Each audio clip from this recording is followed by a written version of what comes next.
Hey everybody, it's the 5th episode of UIO, the new podcast for teenage girls.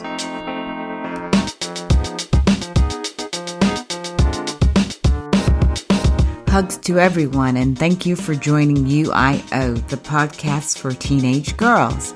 It is for you and about you inside out.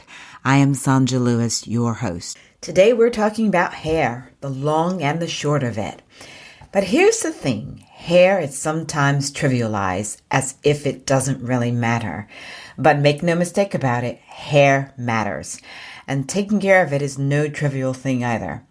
That's why we're going to look at hair as a part of your well-being and figure out what on earth hair has to do with physical and mental health.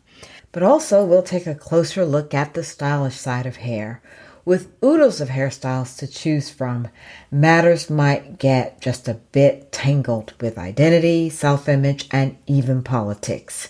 It can be a bit of an entanglement, but here to help us out to untangle it all is the fabulous Joy Miller, co-owner of the award-winning Junior Green Hair and Beauty Salon in London. Joy has been in this glorious business for more than 30 years, and I've been seeing her for more than half of that time. Wow. Anyhow, together with Junior, her partner in life and in business, Joy has brought home a number of prestigious awards and offered expert advice to countless people in the UK and in other countries too. But having said all that, I love Joy because she's the real deal. Putting glitz and glamour aside, my friends and I tease about the difference the full Joy makes on our heads of hair. Visiting Joy matters just as hair does. Let's catch up with her now. Welcome, Joy, and thanks so much for being a part of UIO. You know, the awareness of hair as a part of femininity and identity starts early in life. Also, its impact on self-worth creeps in early, too. I've noticed that the 5-year-old in my life is already into her hair. On the one hand, it's wonderful that she's aware that she has hair and wants to keep it presumably healthy and stylish. But on the other, I find it all a bit concerning that she thinks she needs to worry about her hair so early on. And I do wonder if it's already impacting her self-esteem. So Joy, from a historical standpoint, what is happening in society that tangles hair issues so intricately from an early age? Well, I think it starts from advertising, the media. From an early age, even as me as a little girl, the only things I ever saw advertised were dollies with straight, long, blonde hair. Same with models. We never really saw curly hair as something that was beautiful up until now, where you see now where a lot more women of colour, they're more confident, they're embracing their natural hair, and they're quite happy to work with it. Whereas before, as a young girl, you did, it wasn't what you wanted. You wanted to have long, silky, straight, relaxed hair. What can we do about it? As you said, things are changing a bit. But what can we do to help them manage the issues? Because it does have an impact on their self-esteem. Oh, it does. But I think this also starts from home. Us as mothers, as sisters, whether we're aunts or cousins, this starts from us showing or teaching our girls how to be proud of who they are and how they look. It's showing them from an early age that looking after your hair is one thing, but you have to embrace it, whether it's curly or straight. And it's just showing them how to maintain it as well. So talk to me a little bit about what it actually means to embrace your hair, because I think some people think that just having it natural, that means embracing it. But what does it mean? I think it's looking after your hair. It's like embracing your skin. Having good skin to me is the same as having good hair. So I think going back, if we're going to talk about natural hair, it's not just about being natural, and it depends on what natural means to you as a woman. I mean, you can be natural and you can still wear it curly, you can wear it straight, you can have it coloured. So, and there's so many more role models out there. As in, you look at TV now, there's so many more black women out there that have natural hair and are embracing it. But it's not just about being natural. It's about how you wear it and how you look after it and maintain it. Right. And I think that what is meant in this particular context is when they say natural, they mean hair that is not relaxed. Yeah. Well, I don't want to focus particularly on Afro hair because I want to deal with hair from different aspects of cultures and different societies. But I want to talk a little bit about that aspect of natural hair because I think, again, sometimes it's believed that relaxing hair, for example, is what's causing damage to hair. Can you talk to us a little bit about that? I don't think it's so much relaxing, it's how it's done. You get people that relax their hair at home, which obviously as a hairdresser, I always think is a big no-no because obviously you don't know what you're doing. You don't know if you're using the right strength, for one. You don't know if you're using, how long you're leaving it on or how you're applying it. This is why we're trained as hairdressers in this. I think the whole chemical thing, when people say, it's chemically damaged, it's how it's maintained. You can have natural hair and it can be damage because if you're not using the right products, as I use in shampoos and conditioners, and you're not getting it trimmed regularly, and you don't have a relationship with a good hair salon or a good stylist, you can still have damaged hair. So I think people get a bit confused with the two, and I think it's just educating them on that. Okay. Let's go back a little bit and talk about this theory of good hair versus bad hair. In the 90s, when I lived in New York City, I remember a top salon owner saying, all hair is good. The important thing is to keep it healthy. And I think that's what you're saying. I think that's right. Yeah. But when I was young, as a teenage girl, again, it's like what you started off talking about. Soft, wavy hair from African-American perspective or long, naturally straight hair for both, I think, black and white girls, Latino and Asian too. That was good hair. And hair that had to be relaxed wasn't considered good, for example. Let's talk about hair types and textures. What kind of advice can you give them, regardless of what's being said about you don't have good hair because your hair is not this texture? Well, I agree with what that stylist said to you back in the day. There is no such thing as bad hair. All hair starts off good. It's how we look after it thereafter that really matters. So it's whether you're doing treatments at home or in salon treatments, just making sure that you're using the correct products for your hair type, i.e. whether it's shampoo, conditioners, not using too much heat on it in the sense of like whether it's natural or relaxed this is, whether it's like using a lot of curling products like curling irons or straightening irons. And it is just making sure that, you are using the right products. I think going back to making people feel good about themselves, there are so many products on the market now and affordable products. So it doesn't have to be the high-end stuff. And I just think if you have got a hairdresser that you can go to or can afford to go to the salon, I think it's a good idea, whether it's once a month or every 2 months, just to get some advice and make sure that you are using the right products. Okay. What about advice for girls perhaps with a different texture of hair as well, trying to embrace or wear some of the styles? I guess as any girl, if you've got hair of European descent, for example, a lot of girls are starting to wear braids nowadays. Mm-hmm. Is that okay for their hair? Yeah, that's okay. I mean, you get a lot more. I mean, to be honest with you, hair is hair to me. Because you can get some white women whose hair texture is just as wavy as somebody with black hair. It's again on how you look after it. So you can do extensions. The thing is, what I would say with extension is not to leave them in too long. Have it as a little bit of fun. Don't make it your main style because it can damage the hair at the same time. So, if you're going to do it, I say a good 6 months to 12 months is fine, but doing it repeatedly can damage the hair. So that's fine. It's the same thing with braiding as well, because a lot of the styles nowadays are very crossed over. So, anybody can wear them, just depending. Yes. One thing I would say for European clients is if you've got fine hair, just to be careful. Because the weight of hair extensions sometimes can damage your hair and can cause breakage. So for that, I would say just to be a little bit careful about doing that. Okay. I want to talk a little bit about long hair versus short hair. And it's really two aspects of this that I want to look at. I mean, first, long hair has throughout history been seen as superior to short hair. And of course, it's mentioned in the Bible, and it's from 1 Corinthians 11:15. But if a woman has long hair, it's her glory, for her hair is given to her for a covering. This was a letter to the people of Corinth from St. Paul on establishing customs and traditions, and it was customary at the time for women to cover themselves. And I think sometimes nowadays we can take that out of context. But fast forward, not everybody has long hair. And in our modern world, these customs are not practiced, in all societies. Mm. So putting this in perspective for girls who have naturally short hair, can you just talk about how hair, long or short, can be a glorious thing? I know this personally. I've learned it over the years. But can you talk about this a little bit? I think it's what suits you as well. So sometimes it's not that your hair doesn't grow, because it does grow.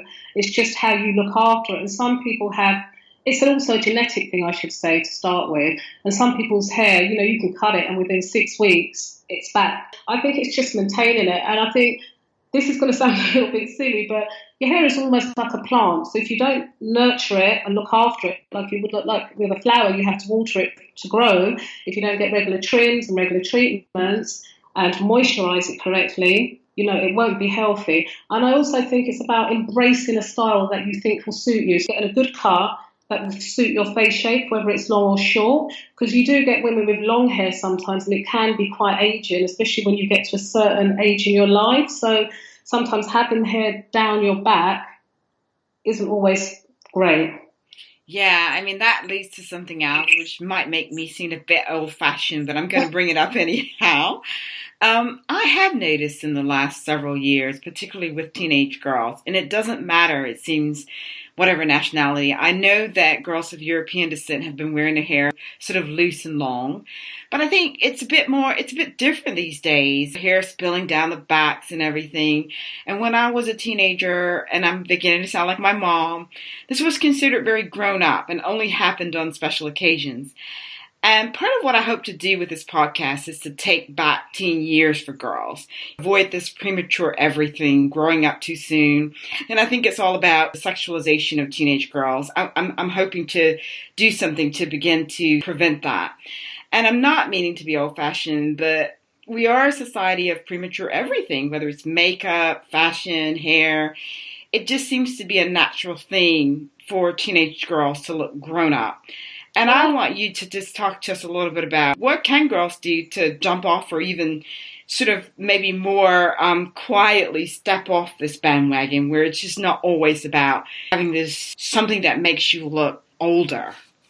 I think, Sonja, the media has a lot to do with it, especially social media, because a lot of the things that the girls do see on there is long hair, glamorous, like the Kardashians, for instance, or the Nicki Minaj's, and they all, which is unfortunate, want to look like that. Yeah. And some of them don't need that look, because some of them are naturally beautiful. So I think it's just showing our girls how they can be naturally beautiful without having hair that's halfway down their back.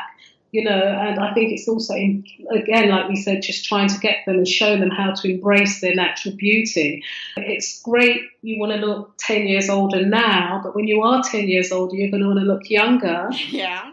You're going to want to have some hair. So this constant weaving and wearing the lace front wigs and stuff, you've got to think about, in the long term, what it's doing to your hair. Like I said, if you're wearing it for short spaces of time, that's fine. But if you're somebody that's had it on for 5 or 6 or more years, it's the damage that it's doing to you, especially around the hairline, premature balding and things like that. And as women do get to a certain age, we get towards nearing menopause, we do find that our hair does get thinner. And obviously when you're young, you're not going to be thinking about these things. But I just think these are things that young girls need to think about as well. Yeah. And another related podcast on skin, we talked a little bit about just from a perspective of skin. And in that instance, it was makeup, but it's the same thing with hair. If you have these wonderful, glorious, glamorous hairstyles all the time, when you are 13, 14 years old, you get used to it. Exactly. And it becomes a part of what you want to do. And I think what you're saying, too, it becomes a part of your self-worth and how you value yourself and see yourself. And it's kind of not a good idea to get into such habits early on.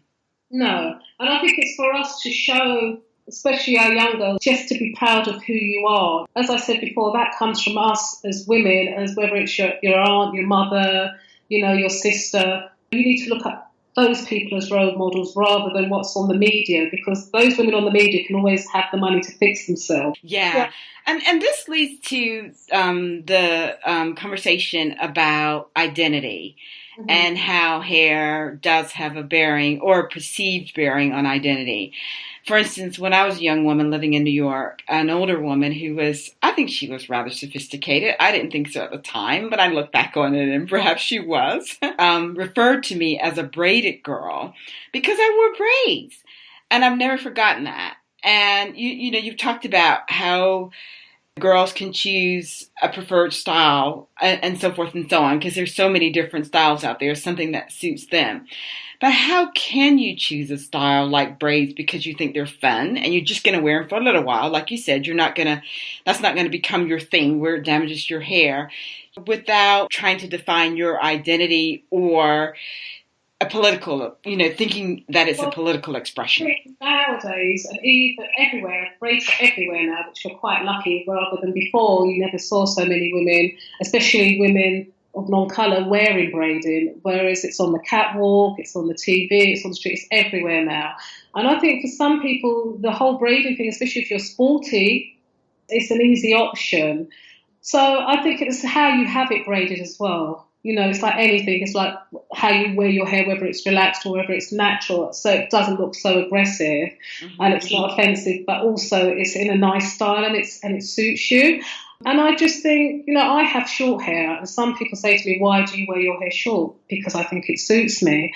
So it's about having the confidence in yourself and knowing what you like, and not, doing it because that's what society or the media thinks that you should be wearing. And I just think, again, be proud of who you are, and don't let anyone say to you, this is what you should conform to, or this is how you should be wearing your hair. Yeah, be confident in who you are. Be very proud of who you are, no matter what anyone says to you. Yeah, and I think it comes from both sides. I mean, it can come from the culture that you're a part of, and it can come from other cultures on how people perceive you. And I think the key thing is to recognize that some people do see hairstyles, whether it's extensions or braids or whatever it is, as a political expression. But the key is for you to know that it's your hair, it's your individual style, because I know that going back to the 60s and 70s and everything, when people were wearing afros, and afros are coming back. And so, the question is, do people see that as a political expression and you're the person who's wearing it, or do they just see it as, oh, it's a hairstyle, I want to wear? I think it's a little bit of both now, but I do think they've got hairstyles that, if you want to funk it up for the weekend, when you're out, you can, but then you also need to tone it down for the ballroom. And I know some people say, yeah, but this is me, I should be able to wear it as I like, but I just think for certain, especially for work, sometimes you might need to just tone it down a little bit. So sometimes you can have a style that's a little bit versatile. Yeah, you can rock your afro, but then it depends on the size of the afro and the look and the texture as well, and how you're maintaining it and looking after it. Yeah, one of the questions that I was going to ask is, how can girls separate some of this, what the world might see as a political expression, from their individuality? And I think that's a great point that you make. You do live in the world. Sometimes you're going to be in situations where certain hairstyles are appropriate, and sometimes you're going to be in situations where they're not. I want you to comment again about various hairstyles, but I want you to make it very clear to girls some of the pros and some of the cons, and the cons in particular, because I think these things are important to know of having various hairstyles, such as extensions and braids when you're quite younger. Yeah, I also think as well, also when you're tying your hair back, and I do see a lot of young girls, especially of school age, say between the age of 12 upwards, and they've got these really tight ponytails, and I don't think they realise the damage that they're doing to their hair, and that they can give themselves traction alopecia, and it can cause permanent damage. So I think that's one thing I would say to a lot of young girls. If you're going to wear a ponytail, try and wear it a little bit looser, or try to wear it in a style that you can just twist it up and clip it up instead of tying it back so tightly, especially if it's something that you do on a daily basis, because it can really damage your hair. Okay. Another tip I would also say, a lot of these hard gels that a lot of the girls use, especially to keep their hair in place and the hairline, try not to use a product that has too much alcohol in it, because that can damage the hair. It does damage the hair if you're using it on a regular basis, and it does dry the hair out as well. and it can cause breakage. So that's one thing that I would say.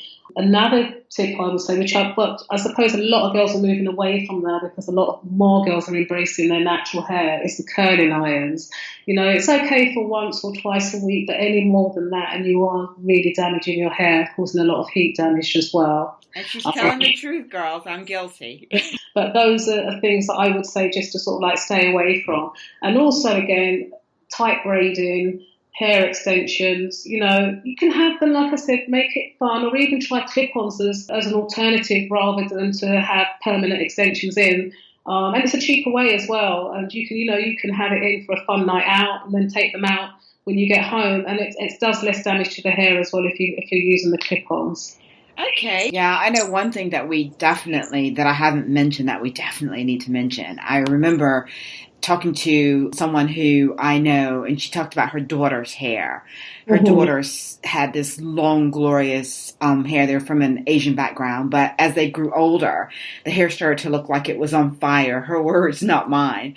And I wonder if you could talk a little bit about things like color, people doing this stuff at home. To be honest with you, one thing I would say, and I would say do not do home colouring. It can be quite aggressive on the hair if you don't know what you're doing. And also, if you're allergic to any of the products, it can cause you serious harm to your body as well. I would say if you want to have colour, it's best to save up and get it done properly, and get recommended to a good colourist, because if you do it at home and you have reaction and you get blood poisoning or anything like that, it can be quite serious. Also, it's also correcting it if it goes wrong at home. So it's not something that I would recommend to do at home. But if you're having it done in a salon, it is the better option. And a lot of the colours nowadays, they're so much more gentler on the hair, and you don't have to use things like bleach or anything like that to get a lighter colour now. You have a lot more conditioning colours. And there is sort of like pre-treatments that you can do as well before you have a colour service carried out as well. One other thing that I want to get information from you before we get out of here is that I know that I have been accused of letting my hair rule me. And I think many women have because, hence the phrase bad hair day. And again, in the 90s in New York, I remember a woman cutting her hair off so she could swim to avoid letting her hair rule her life. I don't really have that option. And so a lot of girls these days, they're into sports and they have to figure out what to do with their hair. And I think that goes across ethnicities. What are some of the things that teenage girls can do to manage their hair so they can just get on with life? I think if you're a regular sports person, or if you go swimming, or say you go swimming once a week, whether it's chemically treated hair or natural hair, or European hair, I think make that day your wash day so you can get the chlorine out. There are also things called cleansing cream shampoo. Well, they're like pre-shampoos now. They're called a cold wash. So you can swim or you can work out in the gym and just come back. You don't have to give your hair a full wash. This will just take out any of the impurities out of the hair and the sweat. You just rinse your hair through and you just put a little bit of this on your hair and it won't actually lather up, but it's just like a gentle cleanser. It will take out any of the impurities and then you can go back to styling as normal. So what I would say, if you have natural hair and you're quite sporty, maybe even like do a pre-wash and just leave the conditioner on it and then just rinse the conditioner off when you get back home. But don't be a slave to it. You can still work out and have good hair. Okay. I'm going to have to remember that advice for myself. And I think I'm getting better over the years. Also, I think just remembering to moisturise, because I think what happens is, especially if you're working out at the gym, a lot of girls or even women, they go into the gym, they sweat, and then they don't wash their hair. And so this is a tip that I do. So it's not for everybody, and everybody might not agree with it. But when I used to work out, I used to towel dry my hair a little bit before I go, just to take some of that sweat and that salt out before it gets really dry, and just put a little bit of moisturiser on and just slick it back into a ponytail or just keep it in like a flat wrap style. And that I used to find used to help a little bit, and that would dry out some of the sweat. So is there anything else, Joy, that you would like to leave on the subject of hair? I just think if you can, and I know it's hard for a lot of these young girls, I would say try and get your hair done professionally. And I would say even if it's every 2 to 3 months, just get a rapport with a good stylist and get your hair treated or even trimmed regularly in a salon. Doing chemicals, especially i.e. colours or relaxers or anything like that at home isn't safe and isn't great. So I would really steer away from that because it does have a long-term effect on the hair. Yes, and if you get a good stylist, ladies, listen to her. I do. She doesn't think so all the time, but I try. Well, as much as you'll spend it on makeup and clothes, girls, think about it. Your hair is your beauty, and without that hairstyle rocking, your outfit isn't going to look great. So, this is one tip I would say, take that advice from me if you can. I definitely agree with that. Well, thank you so much, Joy. It's been fantastic information that you've shared, and we really, really appreciate it. And we hope that you'll give some practical tips on our UIO website, and we really appreciate that. Okay, thanks so much, Joy. You're welcome. That is a wrap for UIO, Your Hair Inside Out. Thanks to the fabulous Joy Miller, we now know that hair matters much. It truly does. Other tips Joy mentioned are to use sulfate-free shampoo, hydrate with detangling shampoo, and always use conditioner, not to be confused with leave-in conditioner. That's another story, and it really does matter. On that note, thank you girls for listening, and thank you God for the opportunity to do the show. My prayer today is that each and every girl will remember that no matter what style you choose, that the important thing is to keep your hair healthy inside out. Never mind politics and unhealthy trends. My prayer is that you will embrace your hair in the space you're in and enjoy it in all of its glory. These blessings I ask in the name of Jesus Christ. Amen. Tune in 2 weeks for some straight talk on your mind, the ins and outs of emotional well-being. I'll be hanging out with a fabulous New York mother-daughter dynamic duo, Dr. Jane Goldberg and her daughter Molly, who's also studying to be a psychoanalyst. Jane and Molly are the perfect team to turn mind matters inside out. Join me then. Until then, hit me up on Twitter, Snapchat, Instagram, on thisthandthat.co.uk or email info@sonjalewis.com and tell me what you want to hear about. Also, send your questions for Jane and Molly. Take care of you inside out, and remember, it is UIO.